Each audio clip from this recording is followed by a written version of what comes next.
त्यांना कळायला पाहिजे, थोडंसं काही डोकं पाहिजे की आपण काय बातम्या देतो.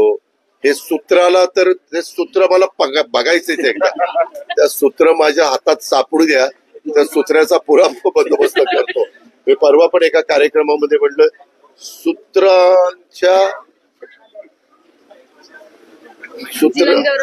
नाही, सूत्राला एक जीवन गौरव द्या असं असं नाही पाहिजे. आम्ही असं कधीच म्हणणार नाही. आम्ही शेतकरी आहोत. ज्या ज्या ठिकाणी शेतकऱ्याला मदत होईल अशा प्रकारच्या गोष्टी करण्याचा आम्ही प्रयत्न करत असतो. महायुतीचं सरकार करत असतं आणि या दादांत खोट्या बातम्या देऊन बदनामी करण्याचा प्रयत्न जे कोणी बातमीदार करतात, आम्हालाही वाटतं की बाबा ह्यांनी आमच्यावर राग व्यक्त करण्याच्या करता कुणाची काही सुपारी बिपारी घेतली का काय. तुम्हाला हे बोलल्यावर राग येईल, अजित पवार आम्हाला असं बोलतो. अरे पण मला बोलण्याची वेळ का आणता. खोट्या बातम्या माझ्या करता आणि एकाच चॅनलने चालवलं. मी नंतर कुबावत साहेबांना फोन केला. कुबावत म्हणले की दादा ही बातमी चुकीची, मी ताबडतोब बंद करतो. असं करू नका. आणि मी तुम्हाला सगळ्या पत्रकार मित्रांना माहितीये, महाराष्ट्राला माहितीये, मला जे बोलायचं ते मी बोलीन ना. सूत्र कशाला पाहिजे. अजित पवारच बोलेल ना.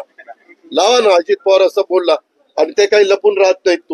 म्हणजे तुमच्या समोर बोलल्यानंतर आपल्या कॅमेऱ्यामध्ये कैदच होतं.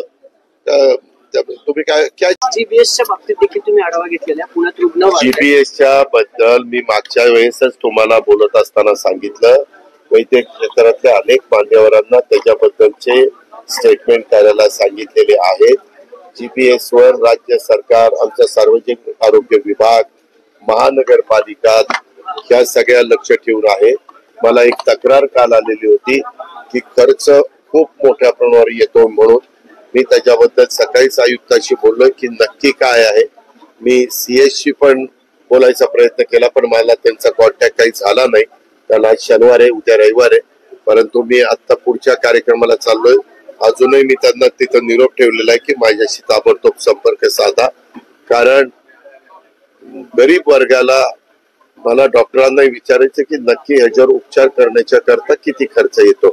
मागं अशा प्रकारचे गंभीर आजार आल्यानंतर सरकार त्याच्यामध्ये स्वतः पुढाकार घेतं आणि आपल्या राज्यातल्या जनतेचं आरोग्य चांगलं ठेवण्याच्या दृष्टिकोनातनं जी काही काळजी खबरदारी घ्यायची असते, जी काही आर्थिक बाब पण त्याच्याबद्दल सांभाळायची असते, ते सांभाळण्याचं काम राज्य सरकार करत असतं.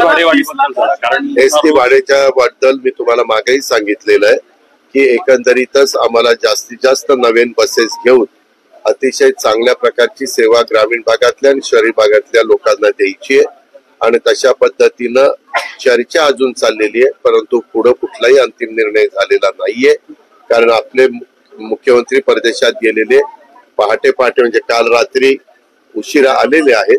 आता इथून पुढे हे बाकीचे जे काही प्रश्न आहेत की जे शेवटी अंतिम निर्णय मुख्यमंत्र्यांच्या कानावर घालून घ्यायचा असतो, ते त्यांच्या कानावर घालून त्याच्याबद्दल जनतेला पण त्रास कसा कमी होईल आणि ते संस्था पण नीट कशी चालेल किंवा ते महामंडळ पण नीट कसं चालेल अशा प्रकारचा मध्यम